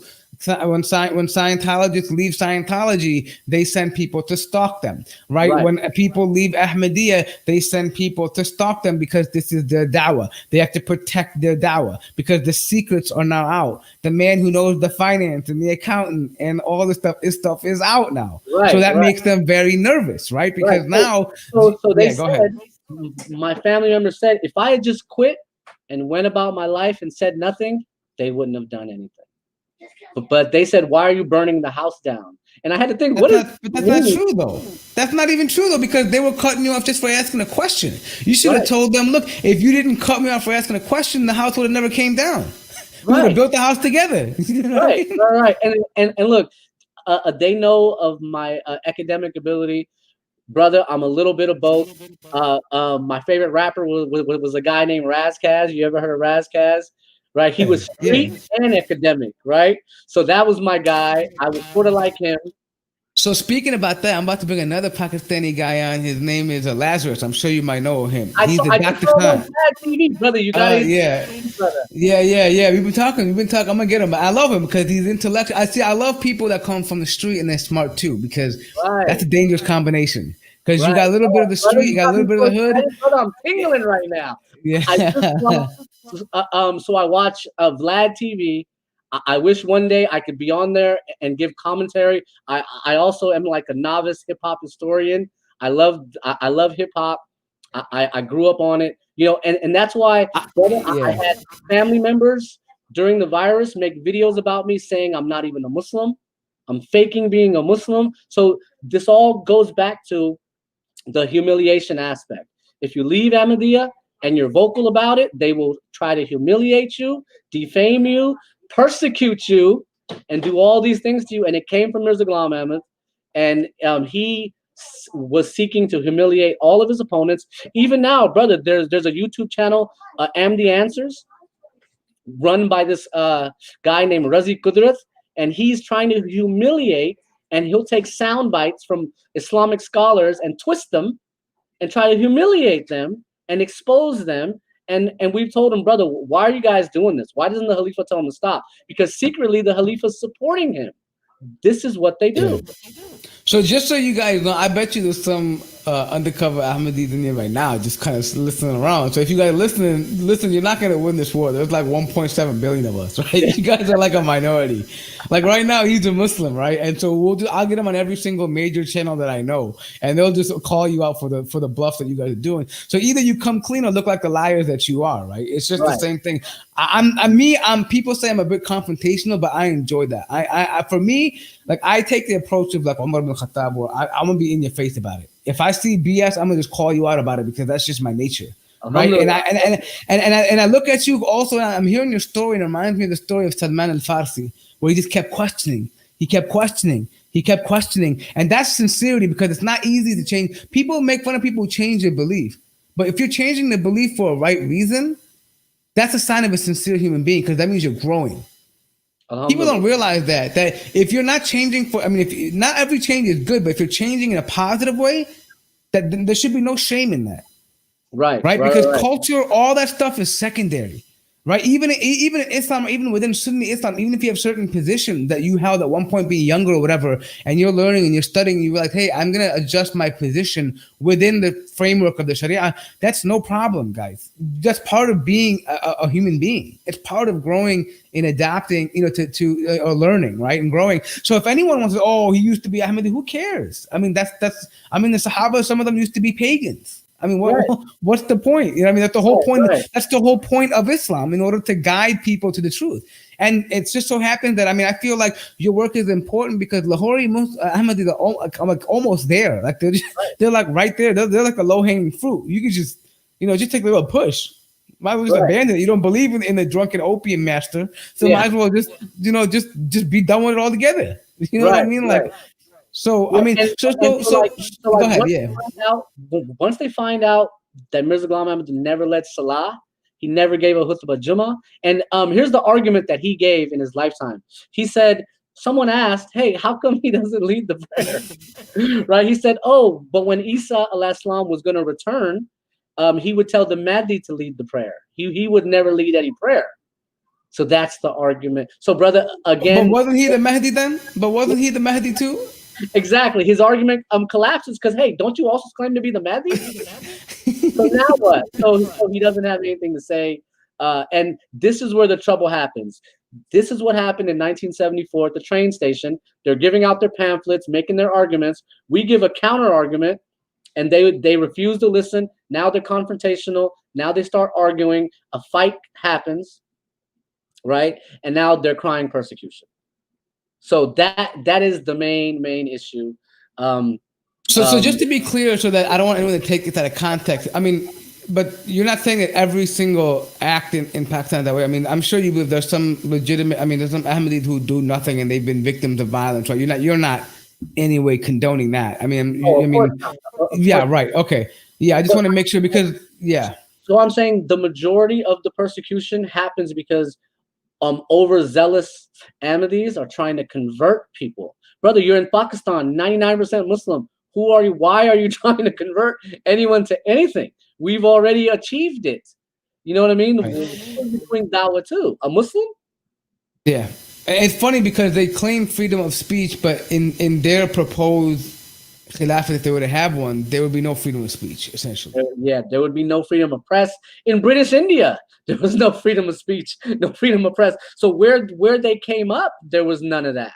It was colonialism.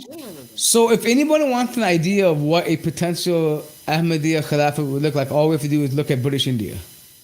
Exactly. The Press Act of 1913. The British, if you published anything against the British, it was curtains for you. In fact, in the Ahmadiyya newspaper, they called the Queen of England as the Khalifa of the Muslims. I'm sorry, I'm laughing because I heard that some people even said that the Queen of England is related to the Ahl al-Bayt. Like some of our friends who are on the Shia side, they will say that she's a member of the Prophet's family. Yeah. So why is it? I noticed this attachment to colonial masters. Like they will do anything to seek approval from these people, and I feel like as Muslims, why do we even care about what they think about us? Like what I have is far more superior than what they could ever provide to me. Why would I ever feel that inferiority? And I feel like this entire idea of religion and that they have, or this Ahmadiyya movement was born out of an inferiority complex to the British people, and like to the rule over them, and to seek their approval and say, hey, you know what? Hey, we can be Muslims that are cool with you too. We can be just like how you want us to be, and as long as you reward us, we're gonna be. We know that. It's almost like they did not trust that God would provide for them, so they wanted to appeal to masters to provide for them, and they adjusted their religion and everything. They sold as the Quran says, they sold the religion for a meager price, like for some cheap price, and now they think that they're getting the benefit of that by being close to these colonialist governments. Right. So let me explain in some additional academic detail. The Mughal Empire used Hanafi fiqh. There were no sects. The Ottoman Empire used Hanafi fiqh. There were no sects. The British came into Saudi Arabia and invented Wahhabism, and they did jihad against the Ottomans. The same thing was happening in British India. The British didn't want Muslims to use the Hanafi fiqh. Wahhabism is a pick and choose of the Hadith. Now you can be all over the place. Mirza Ghulam Ahmad was a Wahhabi before he created Ahmadiyya. In fact, his second marriage, his nikah, was read by the top Wahhabi in India. They were called Ali Hadith. They were given a different coloring, but the British wanted Iraq because of the oil during World War I. So the British played all these games and broke up Islam and created all the sects and divisions in Islam. And then they defeated the Mughal Empire, the Ottoman Empire. That was the plan. Yeah, so I mean, like I said, brother, I speak my mind on some things. So I think we might have a little bit different on this here. Here's the thing: I think I want to make it clear because I see. I know the Turkish history gets a little bit, touchy for people. But I will say this much: the British had a hand in the Saudi state that was being created, like Lawrence of Arabia. We know that, right?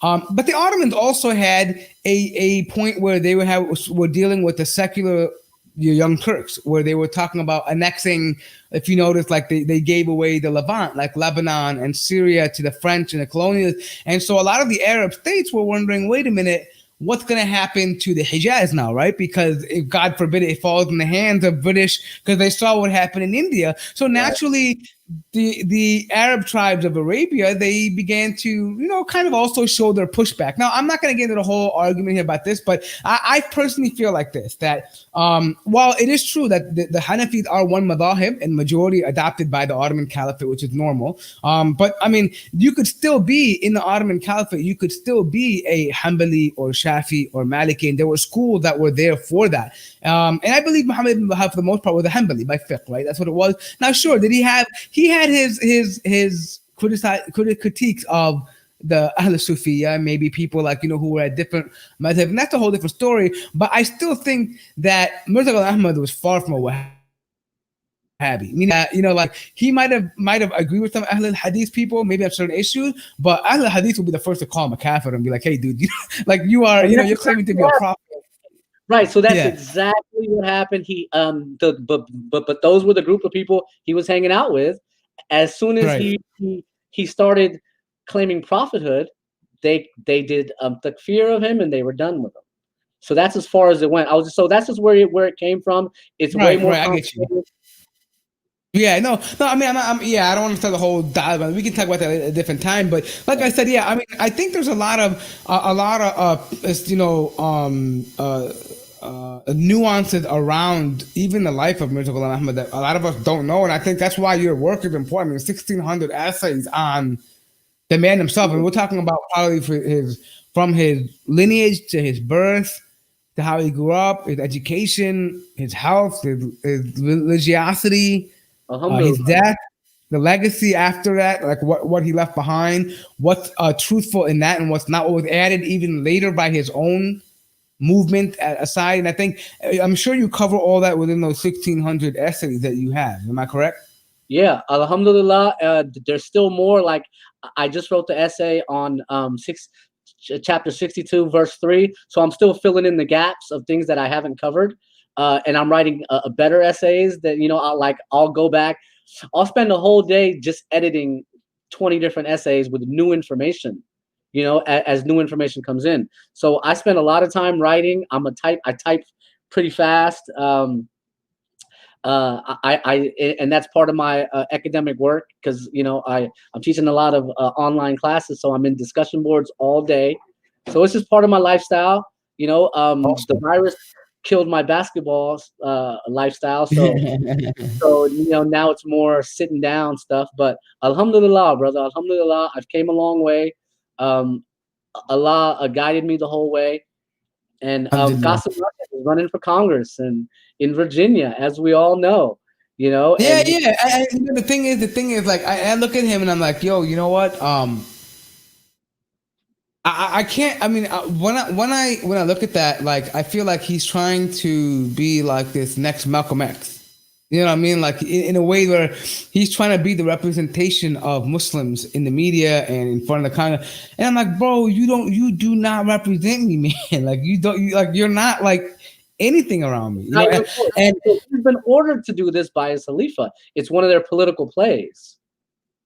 I don't doubt it because it seems to me that they get cozy with the rulers, you know, and we have a hadith about that within our own tradition that any scholar or person who get, cozied up with that ruler, it's not exactly a thing that you should be encouraging, and that they can be, there's punishment for these kind of people who aid, people who are corrupt rulers and who get involved in corrupt politics, because you and I both know, man, like you can't get involved in American politics without getting dirty, bro. Like Right. it's a dirty game, right? There's no clean politician out there, right? Right. Right. So it is what it is. Okay, so I think here it goes. Here it goes. 1 second. I just want to show you something, brother. See, this is what we're talking about. Look at this.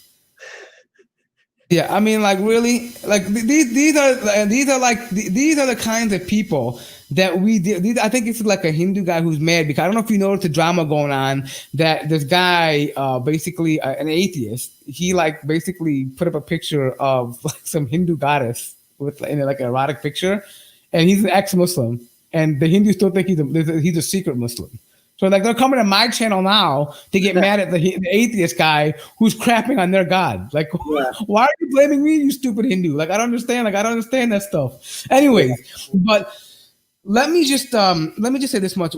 This one thing about politics in America though. It's a very dirty game, and me personally, my feeling is I don't want to make a whole discussion about that. But my personal feeling is that rather than putting into like effort into a candidate, Muslims should be able to create a what you call a lobby or a super PAC that will be able to then influence based on the money they do. So let's say that somebody was a candidate or they won the election. I would say, hey, you know what?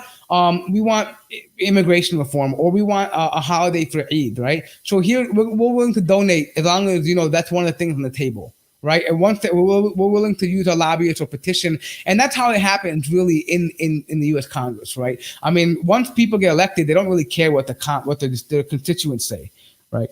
They don't really care about that. Right. So I'm not a fan of this whole political thing, but ultimately, I feel like that if he wants to go and do that, I don't think in large the Muslim Sunni community is gonna.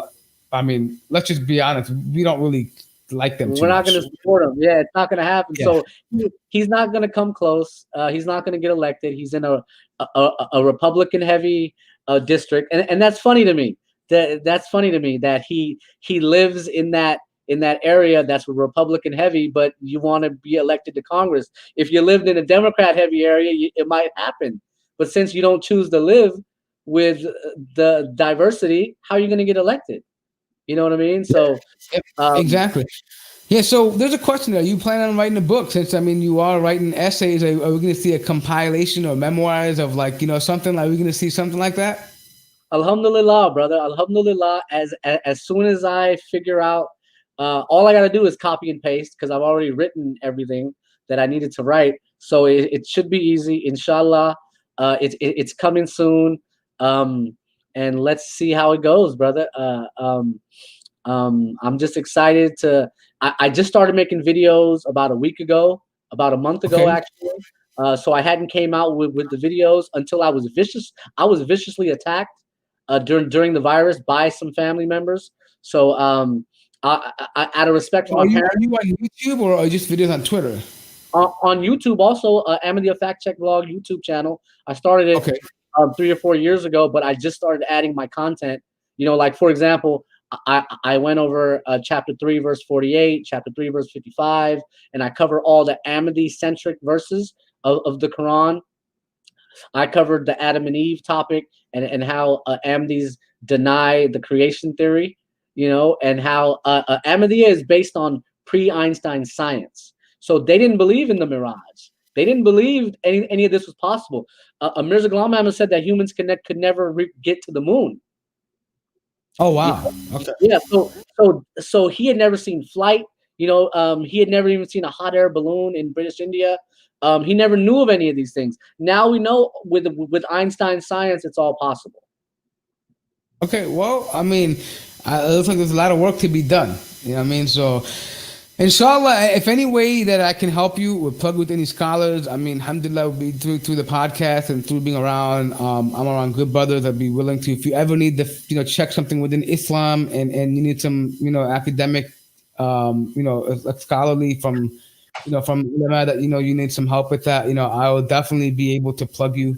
It's a pleasure to be able to see a brother like you who's able to now kind of get it, kind of exposed because we always hear from the outside, right? There are Muslims who are not Ahmadis, who never were, but they read the books. But people always say, "Oh, well, they just hate Ahmadis," right? But now it's kind of like someone who's been tried and tested as an Ahmadi, been involved in it, the inner workings, and then what's interesting is you didn't just become a Sunni after you left Ahmadiyya. It took you some time to research, like I think 2 or 3 years. I'm sure the transition was easier because you were familiar with a lot of the concepts, but you just didn't jump right into it. So no one could say, "Oh, you just jumped into." He was a Sunni the whole time, all along, right? Like no, it kind of took you a while to come back in, and that must have been a scary time period, right? Like, what am I going to do? Am I going to be a complete atheist? Am I going to be like, what am I going to do at this point?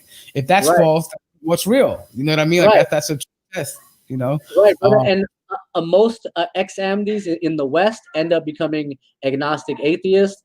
There's a huge Reddit forum called the Islam/Ahmadiyya a Reddit forum, and there's hundreds of ex-Ahmadis who are now agnostic or atheist. I respect them. I got love for every.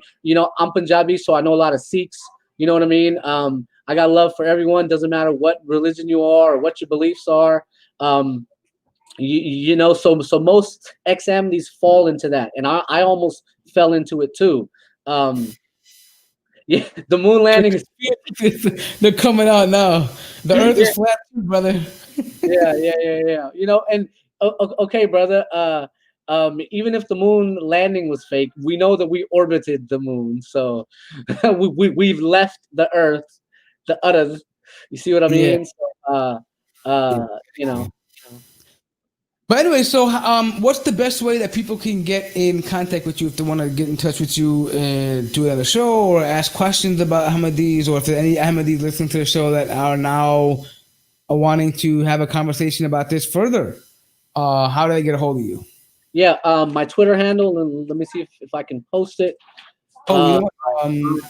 I'm on social media like heavily, mostly Twitter, and I answer questions all day, brother. I'm on the cutting edge of the research work in Ahmadiyya. It seems like every few, because not all of Mirza Ghulam Ahmad's books are in English yet. I think about 60% are in English, and we keep finding new stuff that is so shocking, that is so confusing. It's just really bad. So the research work continues. Mirza Ghulam Ahmad at one point called Allah like a tendua, which is a leopard or like an octopus. So and it all makes sense. If you're on opium, brother, you might come up with these. And like, there's a famous book by a Britisher who took opium and wrote about it, and he said he got the craziest dreams. It was just out of control. So I'm fully available to answer questions. I'm on social media all day. And Okay. and I'm willing to learn more and talk to more Muslims like Dr. Han, aka Lazarus, Oh, and other Muslims, Most Def. I think Yasin Bey is his name. Talib Kweli. I met Abdur Rauf, who was a Shia. He's a basketball player. yeah, Mahmoud Abdul Rauf. Yeah, and he was the Colin Kaepernick before Colin Kaepernick. If you remember that, I grew up in that era, and like he didn't want to stand up for the anthem, so he would actually they suspended him And so they finally allowed him to stand, but he would make a dua every time there was the national anthem. And I was thinking about starting a campaign where the NBA needs to go back and apologize to him for that, because now they're all apologizing for all the stuff they've been doing. Now they need to go back and apologize to him for that moment, because he lost a lot out. I remember that. Like, and it's crazy, like, how, now 20 years later, you know what I mean? Like, that stuff is out there now. But there's a lot of Muslims out in America that are doing positive things, man, like that you don't know about, like, and of course, like, especially in the hip hop scene, there's people that are there. Loon recently got released from prison out, and he was jailed up for that too. There's what's his name? Beanie Siegel, who's a Muslim as well too. He's out there. I mean, a lot of people like this, inshallah, we ask Allah, guide everyone to what's good for them and to keep them away from any harm, and to put them on that path that, that is good for them and that does not put them into haram at all. But yeah, I mean, there's if there's anybody we can get you in touch with, I'll try my best to do it, inshallah. And brother, I've worked with CARE, Muslim Day at the Capitol. I've been the faculty advisor for the MSA on many campuses.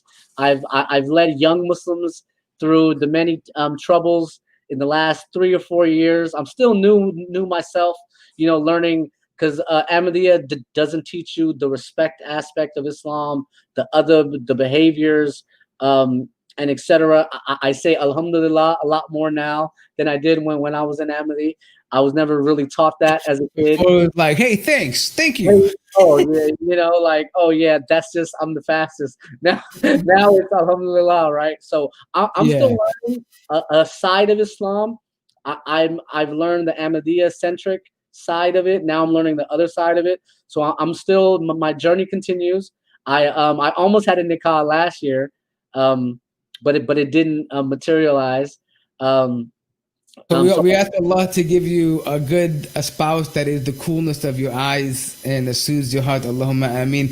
Qulu ameen, ya jama'ah. Everyone in the group say ameen for that he gets married to a spouse that is that is suitable for him and that is coolness to his eyes. Inshallah. Inshallah. So other than that, I think we're good to wrap this one up. I think we had almost 2 hours with you on the show, and I never do a 2-hour show, and this was like engaging. I feel like a time flew by, but I'm sure you got to get back to your kids and stuff, so I don't want to keep it too long. But it was a pleasure to have you on the show, and you are welcome back anytime. And if you ever need, I'll definitely be reaching out to you on Twitter. I got you added, and we'll be in touch, inshallah. Do you have any final things you want to say? The final thing is, alhamdulillah, only Allah guides. And a lot of my family members are stuck in misguidance. Through some of my videos, they've learned that Mirza Ghulam Ahmad never gave a khutbah Jummah. He never led prayers. They've learned a lot, and hopefully, inshallah, they realize the fraud that they've been wrapped up in. And my main goal is to get them to come to Islam, or at a minimum leave Ahmadiyyah. It might not be a month before you come to Islam. It might be 5 years. It's up to Allah. That's Allah's business. But let's get them out of Ahmadiyya to financial freedom. I go to the local masjid. The basket goes around. No one asks, are you paying or are you not paying? And help your local community. They don't even have to be Muslim. Where you live at, in the city that you live at, it's your first responsibility. Help the homeless, help the poor. We all pay taxes, and inshallah, they'll come to Islam eventually. So that's my final word, brother. Inshallah. Jazakumullah khair. Abdul Ghani, thank you. Jazakumullah khair for all the super chats. People who donated to super chat, we appreciate that. For those of you that don't know what's going on, I enabled the super chat recently. So if you guys ever want to get a comment highlighted, or you just want to support the channel, you could throw a super chat in there. Make sure you go over to the brother's channel, Ahmadiyya Fact Check blog, the YouTube channel. So he'll be, you can go subscribe to that channel. Let's build that up so that he could get a following, inshallah, and that he can, obviously continue the good work that he's doing. For those of you that are not members now, you have two options. There's membership on Patreon, and now YouTube has now offered a membership option. So I just set that up. If you look at the YouTube channel, there'll be a little join button. If you want to support the effort and you want to join the different tiers, go check it out. If you can't, and I know it's COVID time and stuff, and I don't, want to cause anybody hardship, so your dua is enough for the channel. If you can't, don't feel bad. I love to have you either way, no matter what. We'll find a way, inshallah. But I think that's a wrap for now. So, inshallah, we'll catch you guys on the next episode. Wassalamu alaikum wa rahmatullahi wa barakatuhu.